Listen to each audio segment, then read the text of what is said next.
Hi student, welcome to our channel. तो आज हम एक ऐसे टॉपिक के बारे में बात करेंगे जो कि हाई स्कूल ही नहीं सभी परीक्षाओं के लिए महत्वपूर्ण है।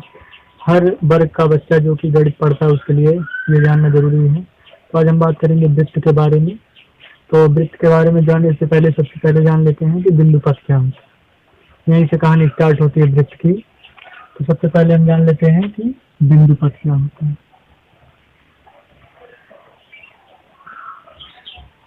जैसा कि इसके नाम में ही है बिंदु पथ।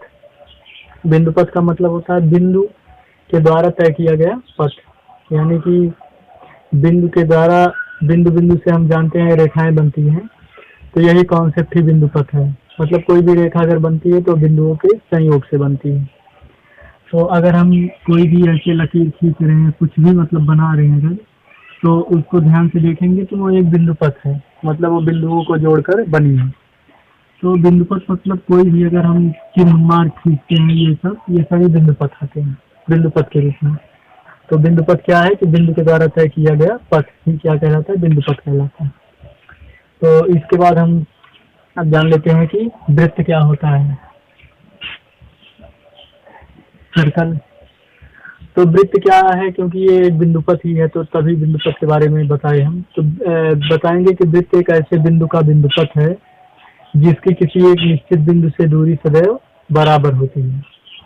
फिर से समझेंगे कि वृत्त एक ऐसे बिंदु का बिंदु पथ है जिसकी किसी एक निश्चित बिंदु से दूरी सदैव बराबर होती है। इसको हम यहाँ बना लेते हैं ज्यादा अच्छे से समझने के लिए। तो हम बड़ा सा बनाते हैं ताकि समझने में दिक्कत ना हो। ये और यहाँ पर जो है वृत्त का केंद्र होगा। तो क्या होगा कि वृत्त एक ऐसे बिंदु का बिंदु पथ है जिसकी किसी एक निश्चित बिंदु से दूरी सदैव बराबर होती है। और जो निश्चित बिंदु होता है उसी को कहते हैं वृत्त का केंद्र। और इसी वृत्त के केंद्र से इसकी दूरी सदैव क्या होती है, बराबर होती है। ये जो बिंदु पथ है, बिंदु पथ यानी जो घेरा है वृत्त का, वही बिंदु पथ है। तो उसकी जो दूरी है सदैव यहाँ से क्या होगी, बराबर होगी। और यह है वृत्त का केंद्र और यह बिंदु पथ। तो क्या कहेंगे, वृत्त एक ऐसे बिंदु का बिंदु पथ है जिसकी किसी एक निश्चित बिंदु से दूरी सदैव बराबर होती है। तो ये हो गया बिंदु पथ के बारे में। तो अब जान लेते हैं कि केंद्र क्या होता है। तो केंद्र क्या होता है कि जो निश्चित बिंदु होता है उसे वृत्त का केंद्र कहते हैं। जैसे हम गोला प्रकार से जब वृत्त बनाते हैं तो क्या करते हैं, जहाँ गोला प्रकार जिस पॉइंट पर रखते हैं वो एक बिंदु निश्चित बिंदु होता है, और जिस पॉइंट पर उसको खींचकर बनाते हैं वृत्ताकार, घुमाते हैं गोला प्रकार को, वो जो बिंदु पथ होगा वही वृत्त होता है। तो केंद्र क्या होगा कि जो निश्चित बिंदु होता है वृत्त का केंद्र होता है। और फिर ये है केंद्र। और फिर जान लेते हैं कि त्रिज्या क्या होती है। तो त्रिज्या यहाँ से जो केंद्र है, पहले परिधि जान लेते हैं तब त्रिज्या जानते हैं। तो परिधि क्या होती है, बिंदु पथ द्वारा एक चक्कर में चली गई दूरी को वृत्त की परिधि कहते हैं।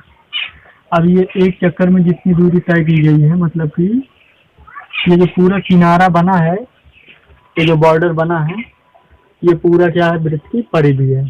तो यह है वृत्त की परिधि। इसको हम मतलब यहाँ से ये पूरा जो ये एक बार घूम गया है, ये वृत्त की परिधि है। बिंदु पथ द्वारा एक चक्कर में चली गई दूरी को या तय की गई दूरी को वृत्त की परिधि कहते हैं। और फिर जान लेते हैं त्रिज्या क्या होती है। तो त्रिज्या ये जो केंद्र है और ये जो वृत्त की परिधि है, इसी को मिलाने वाली रेखा, मतलब वृत्त के केंद्र से उसकी परिधि के किसी बिंदु को मिलाने वाली रेखा को त्रिज्या कहते हैं। मान लेते हैं ये केंद्र O है, यहाँ एक बिंदु P है और इसी O को P से क्या कर दें, मिला दें। तो ये जो OP है, ये जो OP है यही वृत्त की क्या है, त्रिज्या है। इसको हम यहाँ से लिख लेंगे वृत्त की त्रिज्या।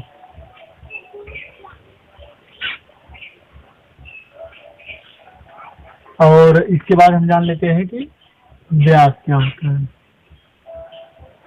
व्यास, और वैसे व्यास और परिधि में भी हम अंतर भी बताएंगे।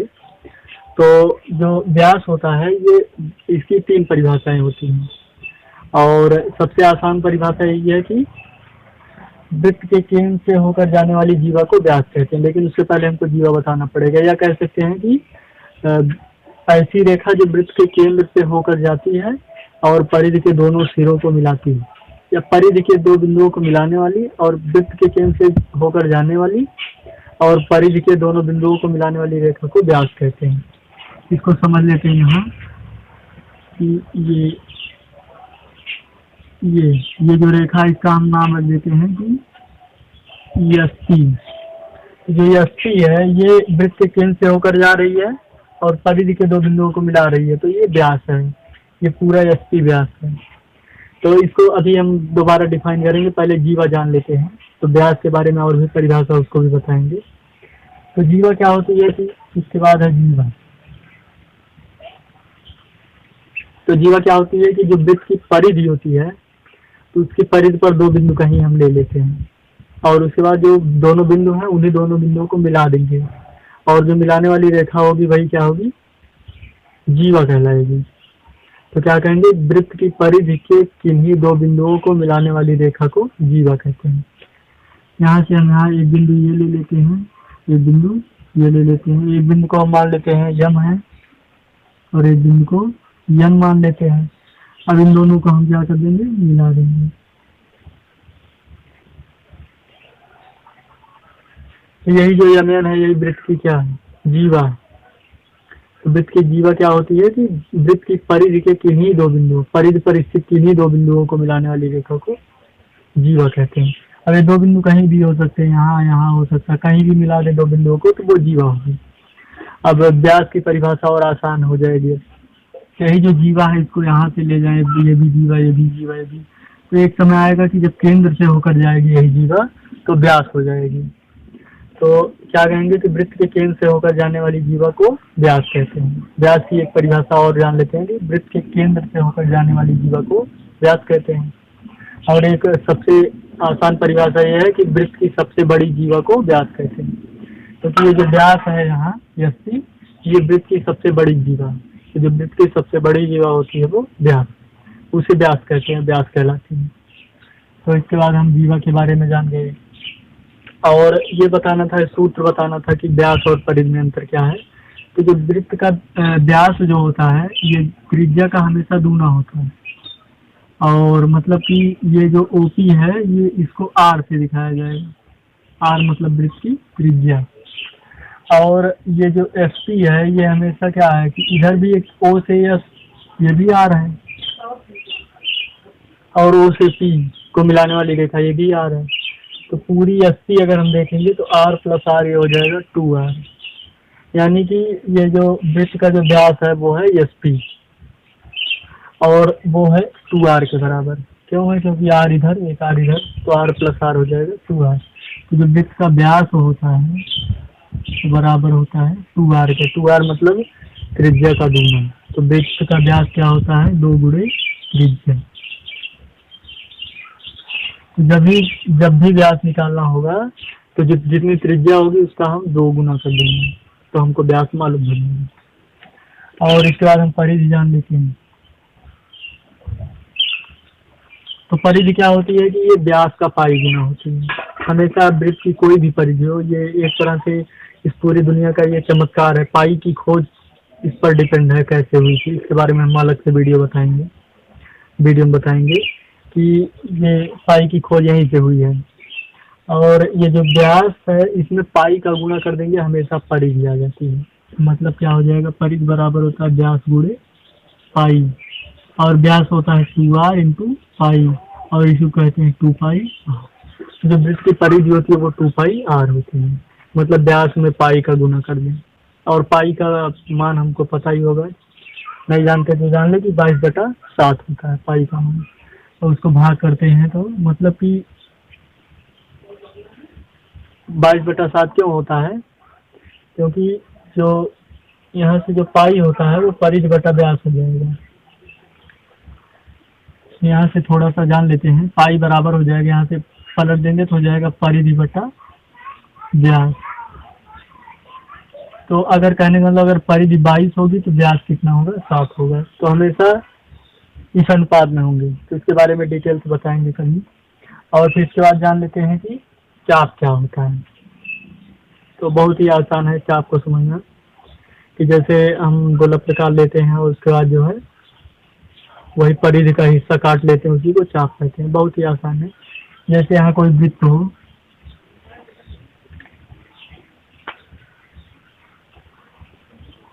ये वृत्त की क्या है, परिधि है। अभी ये क्या है, वृत्त की परिधि है। अब हम इसको करेंगे क्या, काट देंगे। यहाँ से हम इसको काट,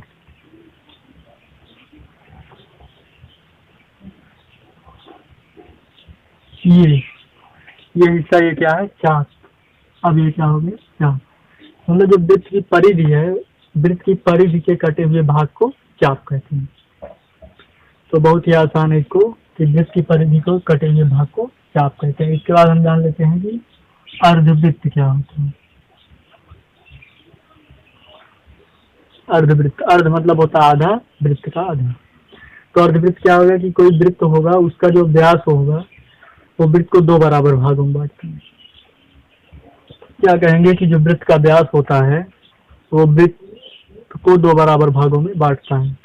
वही जो दोनों बराबर भाग होते हैं, उन्हीं दोनों भागों को हम क्या कहते हैं, अर्धवृत्त। ऐसे समझ लेंगे कि ये कोई जो है वृत्त है,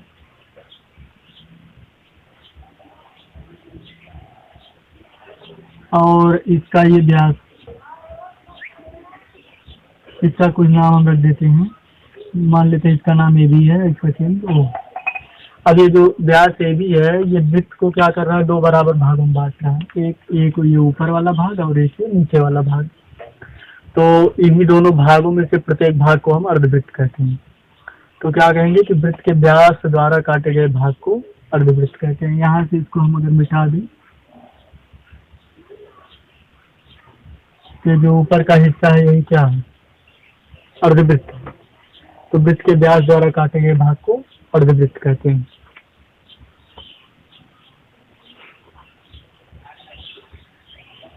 और इसके बाद 2 परिभाषाएं और हैं।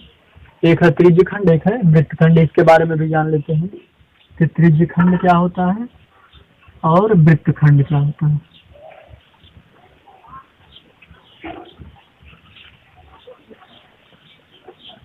तो पहला है वृत्त खंड और दूसरा है त्रिज्य खंड। तो वृत्त खंड क्या होता है कि जो वृत्त की जो जीवा होती है उसके द्वारा काटे गए खंड को वृत्त खंड कहते हैं। वृत्त की जीवा द्वारा काटे गए खंड को वृत्त खंड कहते हैं। कैसे, मान लेते हैं कि ये हम यहाँ से एक जीवा यहाँ बना देते हैं, इसका नाम हम XY रख देते हैं। तो ये जो XY है जीवा, इसी के द्वारा जो ऊपर वाला भाग कटा है, नीचे एक भाग कटा है, ऊपर 2 भाग में वृत्त बट गया, तो इसी प्रत्येक भाग को वृत्त खंड कहते हैं। ऐसे हम समझ लेते हैं कि यहाँ एक वृत्त है और इसकी एक जीवा है, XY इसका नाम रखते हैं। और ये जीवा जो है वृत्त को 2 खंडों में काट रही है, एक ऊपर वाला खंड है, एक नीचे वाला खंड है। तो ये जो दोनों खंड कटे हैं इसी को कहते हैं वृत्त खंड। और ऊपर वाले खंड को हम कहेंगे लघु वृत्त खंड, और नीचे वाले खंड को कहेंगे दीर्घ वृत्त खंड। ऊपर वाले भाग को कहेंगे लघु वृत्त खंड और नीचे वाले भाग को कहेंगे दीर्घ वृत्त खंड। इसको डिटेल से समझने के लिए यहाँ हम मिटा देते हैं। तो ये जो ऊपर बचा है जो खंड, यही है लघु वृत्त खंड। मतलब वृत्त की जीवा द्वारा काटे गए खंड को वृत्त खंड कहते हैं। तो जो छोटा वाला भाग कटेगा वो लघु वृत्त खंड होगा, और जो बड़ा वाला भाग कटेगा वो दीर्घ वृत्त खंड होगा। और इसके बाद हम जान लेते हैं त्रिज्य खंड क्या होता है। तो इसके नाम में ही है त्रिज्य खंड। त्रिज्य मतलब होता है त्रिज्या, खंड मतलब त्रिज्या द्वारा काटा गया खंड। लेकिन इसको समझ लेते हैं, इसके लिए हमेशा 2 त्रिज्याओं की जरूरत पड़ेगी। मतलब वृत्त की किन्हीं 2 त्रिज्याओं द्वारा काटे गए खंड को त्रिज्य खंड कहते हैं।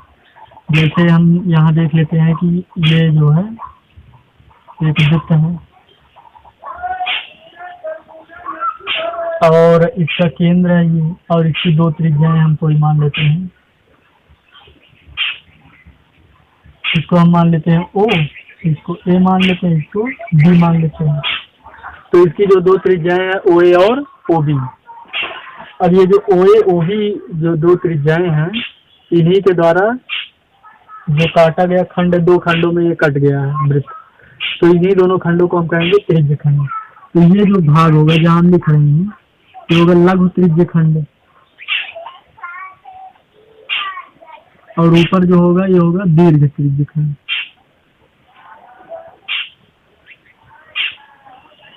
तो नीचे जो खंड कटा है इस तरीके से, वो लघु त्रिज्य खंड है, ऊपर जो खंड है वो दीर्घ त्रिज्य खंड है। तो क्या कहेंगे कि वृत्त की किन्हीं दो त्रिज्याओं द्वारा काटे गए खंड को त्रिज्य खंड कहते हैं। और इसके बाद जो है जान लेते हैं चतुर्थांश क्या होता है। तो जो चतुर्थांश होता है, ये किसी वृत्त के दो लंब व्यास जो होते हैं उनके द्वारा जो चार भाग काटे जाते हैं, तो चारों भागों में से प्रत्येक भाग को चतुर्थांश कहते हैं। इसको एग्जाम्पल से समझ लेते हैं, चित्र के माध्यम से। तो यहाँ हम एक ये वृत्त बनाते हैं, और इसके दो लंब व्यास मतलब कि हमको ऐसे दो व्यास बनाने हैं जो एक दूसरे को 90 अंश पर काटते हैं। तो दोनों लंब व्यासों के द्वारा जो चारों भाग कटेंगे, तो प्रत्येक भाग को चतुर्थांश कहते हैं। तो यहाँ से एक व्यास ये हो गया, और एक व्यास, तो ये देख रहे हैं हम कि दोनों व्यास हैं, इसका नाम भी रख देते हैं हम। इसका नाम रखते हैं AB, इसका नाम रख देते हैं CD, और इसका बिंदु केंद्र हो जाएगा O। और फिर अब देख रहे हैं कि ये दोनों जो लंब व्यास हैं, इनके द्वारा चार भागों में बांटा गया, तो यही प्रत्येक भाग क्या कहलाए, चतुर्थांश। नाम भी रख सकते हैं इसका, फर्स्ट, ये सेकंड, थर्ड, फोर्थ। तो क्या कहेंगे कि वृत्त के दो लंब व्यासों द्वारा काटे गए प्रत्येक खंड को चतुर्थांश कहते हैं। और इसके बाद हम जान लेते हैं संकेंद्रीय वृत्त क्या होता है। यह है चतुर्थांश। चतुर्थांश मतलब होता है चतुर्थांश मतलब चौथा हिस्सा। और इसके बाद हम जान लेते हैं कि संकेंद्रीय वृत्त क्या होते हैं। संकेंद्रीय वृत्त, जैसा कि नाम में ही है, संकेंद्रीय मतलब एक ही केंद्र, मतलब दो या दो से अधिक ऐसे वृत्त जिनका केंद्र एक ही होता है, उन्हें संकेंद्रीय वृत्त कहते हैं। तो यहाँ से देख लेंगे हम कि एक वृत्त ये हम बना देते हैं, इसका केंद्र O, और फिर हम उसी O को मानकर गोला प्रकार से दूरी बढ़ाकर और एक वृत्त बना लिए, ये बन गया। और भी हम चाहे एक वृत्त बना लें, तो लेकिन तीनों का केंद्र क्या है, एक ही। जैसे हम गोला प्रकार से बनाते हैं जब वृत्त को, तो केंद्र वही रहे, और गोला प्रकार में दूरी बढ़ा कर हम खींच दें तो कई वृत्त बन जाएंगे, लेकिन उनका केंद्र एक ही है। दो या दो से अधिक ऐसे वृत्त जिनका केंद्र एक ही होता है, उन्हें संकेंद्रीय वृत्त कहते हैं। तो ये हो गया संकेंद्रीय वृत्त के बारे में। और इसके बाद हम जान लेते हैं, यह संकेंद्रीय वृत्त। इसके बाद हम जान लेते हैं चक्रीय चतुर्भुज क्या होता है। तो चक्रीय चतुर्भुज क्या होता है कि ऐसा चतुर्भुज होता है जिसके चारों शीर्ष वृत्त की परिधि पर स्थित होते हैं। इसको ऐसे समझते हैं,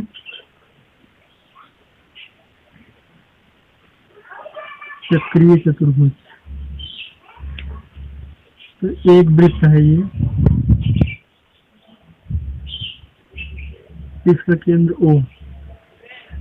अब क्या होगा कि हम इस वृत्त की परिधि पर हम चार बिंदु ले लेते हैं, तो उन चारों बिंदुओं को हम मिला देते हैं, तो जो चतुर्भुज बनेगा वही चक्रीय चतुर्भुज है। तो एक बिंदु हम यहाँ ले लेते हैं, एक बिंदु यहाँ, दो बिंदु यहाँ, तीन, और यहाँ एक, चार बिंदु, और इन सबको क्या कर दें, मिला दें।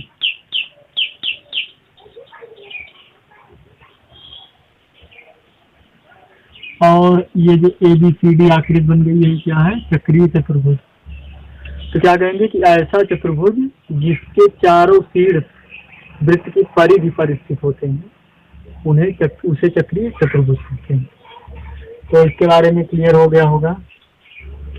तो अब बात करते हैं स्पर्श रेखाओं की। ये स्पर्श रेखाएं क्या होती हैं, प्रतिच्छेदी रेखाएं क्या होती हैं और छेदक रेखाएं क्या होती हैं।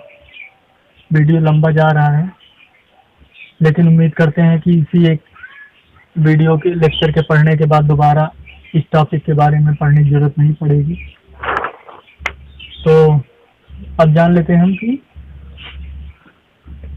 स्पर्श रेखा क्या होती है। तो एक ही में हम सब कुछ बताएंगे। एक हम वृत्त ले लेते हैं यहाँ।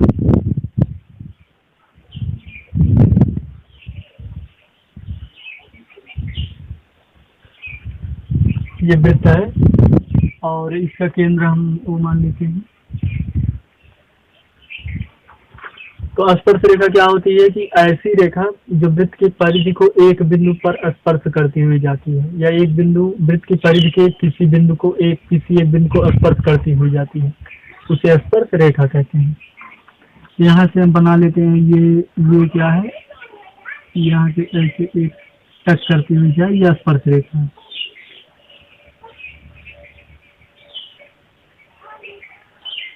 स्पर्श रेखा मतलब स्पर्श करती हुई जाए एक ही बिंदु पर। तो ये हो गई स्पर्श रेखा। और इसके बाद हम जान लेते हैं छेदक रेखा क्या होती है। छेदक रेखा इसी का हम थोड़ा सा इसी में ही समझा देते हैं कि ऐसी रेखा जो वृत्त की परिधि को दो बिंदुओं पर काटती है, उसे छेदक रेखा कहते हैं। यहाँ से ये जो रेखा है, यहाँ हम ये बनाते हैं, तो ये रेखा कौन सी रेखा है, छेदक रेखा इसको कहते हैं। छेदक रेखा क्यों कहते हैं, क्योंकि ये वृत्त की परिधि को दो बिंदुओं पर काटती हुई जा रही है। तो क्या कहेंगे कि स्पर्श रेखा है यदि, तो वृत्त की परिधि को एक बिंदु पर स्पर्श करती हुई जाएगी। छेदक रेखा है तो वृत्त की परिधि को दो बिंदुओं पर काटती हुई जाने वाली रेखा को छेदक रेखा कहते हैं।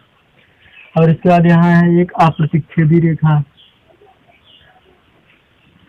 अप्रतिच्छेदी रेखा मतलब ऐसी रेखा जो वृत्त की परिधि को किसी भी बिंदु पर स्पर्श नहीं करती है, जो वृत्त के परिधि से टच करती हुई नहीं जाती है, या वृत्त की परिधि से बाहर होकर चली जाती है।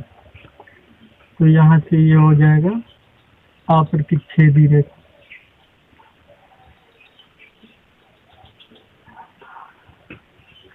तो इन तीनों के बारे में हो गया। और इसके बाद हम जान लेते हैं सबसे लास्ट हेडिंग है उभयनिष्ठ जीवा के बारे में हम जान लेते हैं। तो उभयनिष्ठ जीवा क्या होती है। उभयनिष्ठ मतलब होता है कॉमन।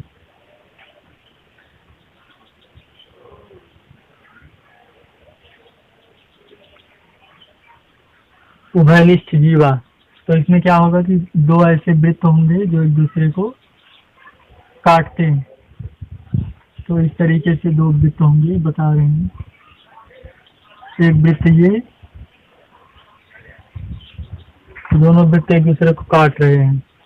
अब ये जो दोनों का कटान बिंदु है, उन दोनों को मिला दें हम, यानी कि ये वृत्त, इसका केंद्र O मान लेते हैं, इसका केंद्र C मान लेते हैं। और फिर इन दोनों के कटान बिंदु, ये कटान बिंदु को हम कुछ नाम रख देते हैं L, और इसका नाम रख देते हैं M। तो यहाँ से यहाँ तो ये जो मिलाने वाली जो रेखा है, ये जो जीवा है, इसी को कहते हैं उभयनिष्ठ जीवा। क्यों है उभयनिष्ठ जीवा, क्योंकि ये दोनों वृत्तों के लिए एक ही है। ऐसी जीवा मतलब जो दो वृत्तों के लिए एक ही है, उसे उभयनिष्ठ जीवा कहते हैं। तो जब दो वृत्त एक दूसरे को काटते हैं तो उनके कटान बिंदुओं को मिलाने वाली रेखा ही उभयनिष्ठ जीवा कहलाती है।